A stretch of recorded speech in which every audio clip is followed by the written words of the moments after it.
Why aren't you dead? Multiples. 봉준호 감독의 8번째 장편 영화. 언제 공개되나 싶었던 미키 17의 오피셜 트레일러가 드디어 공개되었습니다. 내 추석 끝났다. 자, 오늘은 예고편 속 모든 떡밥, 이 영화의 비하인드까지 싹 다 확인해볼게요. I don't like you. But I'm you. I'm not you. I'm gonna kill you. Tell me quick.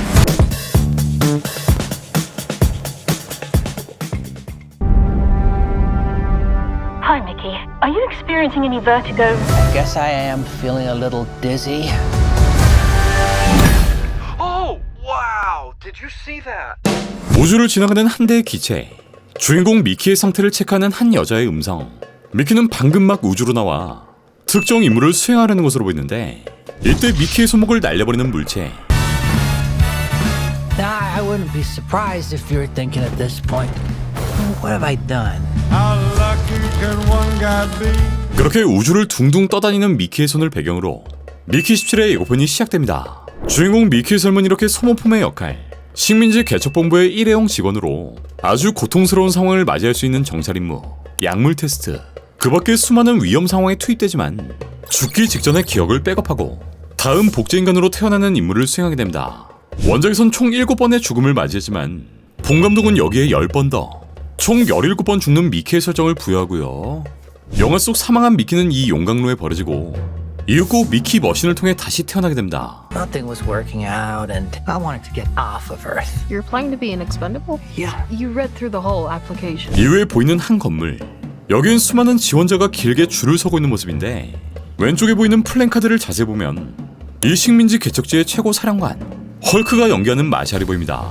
원작에서 마샬은 나탈리스라는 종교를 가지고 있고, 이 종교는 하나의 신체에 하나의 영혼만 존재한다 라는 신념을 가진 집단이기에 복제인간인 미키를 굉장히 싫어하는 인물이고요. 미키가 건네는 니프라임 지원서, 대부분의 사람들은 우주 개척팀에 지원하지만 미키 혼자 소모품의 역할로 지원했기에 이렇게 직원이 재차 물어보고 있죠. Ain't that a kick in the head? I should have read through it.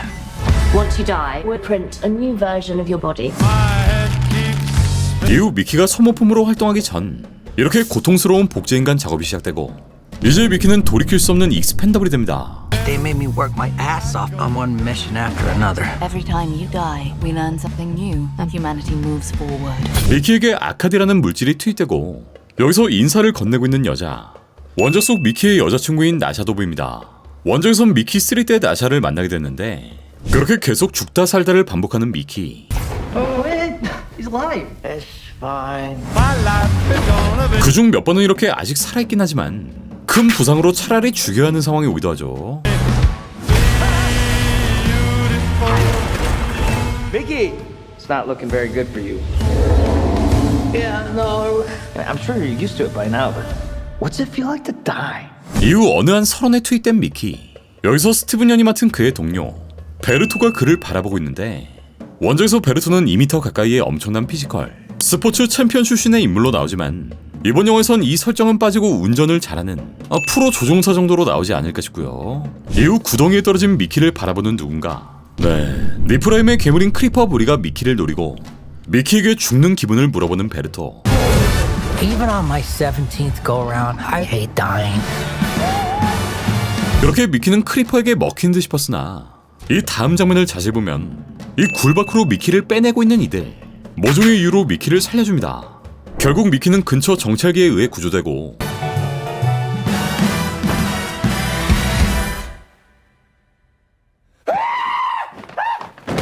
Why aren't you dead? Multiples. 지친 몸을 이끌고 기지로 돌아오는데, 그의 침대에 누워있던 건 다름 아닌 미키. 이들은 동시에 존재하는 복제인간 멀티플이 되어버립니다.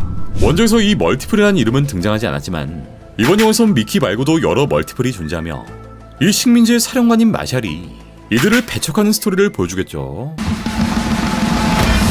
Shining up to In spread. the case of multiples, It's just like. we exterminate every individual. 도망가는 미키에게 아령을 던지는 미키. 이후 익스펜더블로 임명된 미키. 여긴 이렇게 비둘기 마스코트도 보이는데, 비둘기의 상징 자체가 평화와 자유. 개인적인 생각에 이 극한 직업인 익스펜더블을 이들이 자유와 평화로 포장하고 있다는 걸 알 수 있고, 이후 강당에 모인 여러 명의 인원들, 이들은 천주교의 복사복 같은 의상을 입고 있는데 아마 이 행성에 존재하는 특정 종교 집단이 아닐까 싶고, 머그샷을 찍고 있는 3명의 복제인간, 앨런 마니코바라는 멀티플이 사형 선고를 받고 있는 모습. 네, 원작의 모습처럼 리프라임의 사령관 마샬은 이 멀티플을 극도로 혐오하는 인물로 그려집니다. Tell me quick. Let's blow up these second-hand baloney boys. 이후 나샤의 의상을 점검하는 미키. 아까 그 복장이죠. 그리고 17, 18이 써있는 특수 복장을 입은 채, 그러니까 자신들의 존재가 발각되어 결국 임무에 투입되는 미키들. 사령관 옆엔 그앤이라 불리는 여성, 그러니까 마샬의 와이프 정도로 보이는 인물이 보이고, 마샬의 왼팔에 붙어있는 기기를 통해 이 미키들의 운명을 결정짓습니다. 아마도 이 가슴팍에 붙어있는 폭탄을 터트리는 버튼이 아닐까 싶고요. 이후 설원위에서 연설 중인 나샤. 애 뒤로 폭발하는 무언가. Why don't you guys do rock, paper, scissors, and then we'll just shoot the loser.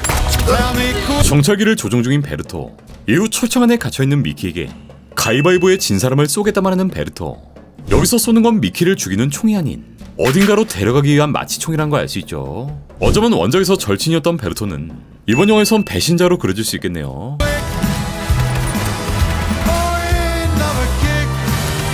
이후 어딘가를 향해 일제히 사격하는 요원들. 설원 위에서 뚜껑을 벗는 미키. Tell me quick. 비둘기의 구령에 맞춰 커다란 바위를 끄는 인원들. 마샬을 지지하는 수많은 세력들. 허실실 웃고 있는 미키들. 어딘가로 창을 날리는 마샬. 난리가 나버린 내부. 이건 미키를 떨어뜨린 그 일꾼들의 복장이죠. 그리고 문에 끼인 비둘기. 총을 든 미키를 막고 있는 나샤. 서론이 수많은 크리퍼들. 여기엔 미키 17과 나샤가 보이고, 크리퍼들과 함께 달려오는 미키 18. 미키 18은 마샬에게 칼을 휘둘러보지만 이 칼을 튕겨내는 마샬. I'm not you. I'm gonna kill you. Tell me quick. 이후 18을 죽이려는 17.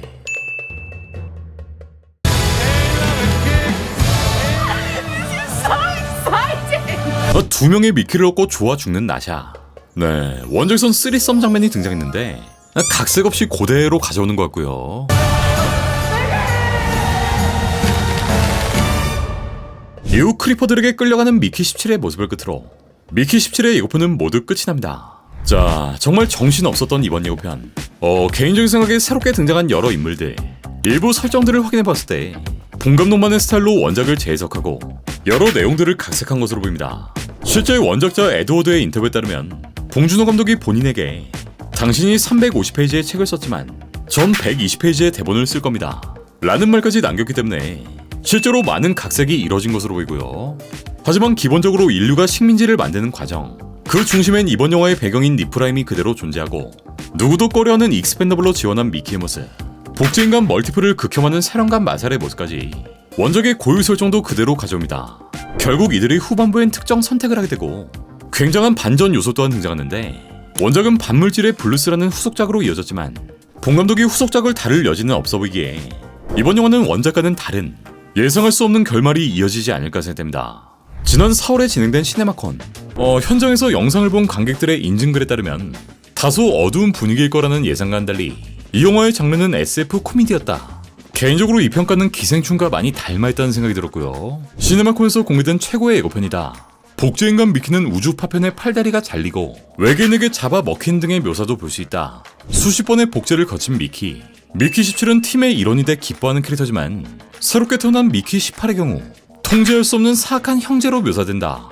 반면 예고편 속 로버트의 목소리 연기. Second you got here, you went to the booze and you got fucked up, but that's fine. So That's just who you are. You're a fuck up. That's it. I don't care. Whatever. I don't give a shit. 이 기괴한 목소리에 대해선 호불호가 갈리기도 하는데 매우 이상하면서도 기발하다. 하지만 그의 목소리 연기는 좋지 않은 선택.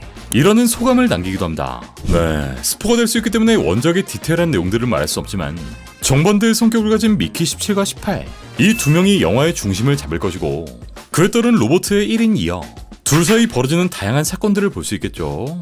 네, 이번 영편을 직접 보니 실제 17과 18은 다른 목소리, 또 다른 성격을 가지고 있다는 걸 예상해 볼 수 있고, 또 지난 테스 시사 이후의 후기, 테스 시사에 참석한 관계자의 후기를 보면 이 영화는 정말 환상적이다. 감독의 이전 작품들의 분위기, 그 연출적 개성을 완벽하게 전달한다. 재미있으면서 영리하게 정치적이고 액션과 모험은 부차적이지만 항상 예리하고 스릴 넘치는 무언가를 해낸다. 로버트는 1인 2역을 훌륭하게 소화하면서 영화 파이트클럽의 연기를 연상시킨다. 아마 이런 장면들을 말하는 것 같죠. You'll hurt more than you've ever been burned, and you will have a scar. What are you doing? guided meditation worked for cancer could work for this. 마크 러팔러는 설국열차의 틸다 스윈튼과 유사한 마치 트럼프스러운 연기를 선보인다. 토니 콜렛은 악역으로 로버트에게 계속 말을 건다. 프로덕션이 죽이고 거대한 세트, 실제적인 효과로 CG를 최소화했으며 촬영은 데이비 핀처 영화와 유사하게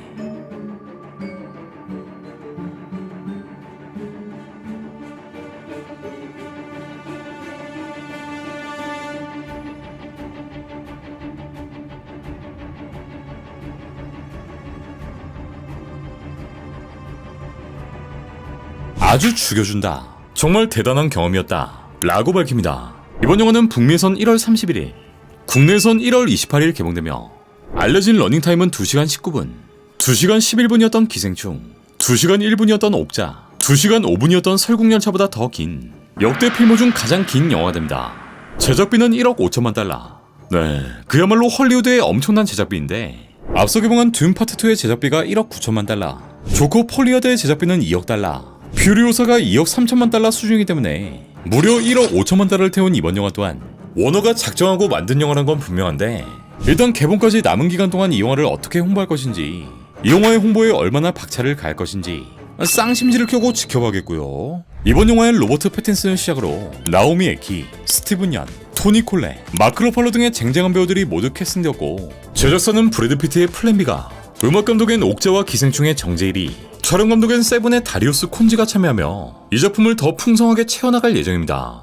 개봉은 설 연휴를 겨냥한 1월 28일, 전세계 최초 한국 개봉을 확정지었는데 과연 본 감독은 어떤 무기를 쥐고 6년 만에 돌아왔을지 이 영화의 정보도 계속 알려드릴 예정이니 재밌게 보셨다면 구독, 좋아요까지 부탁드리겠습니다.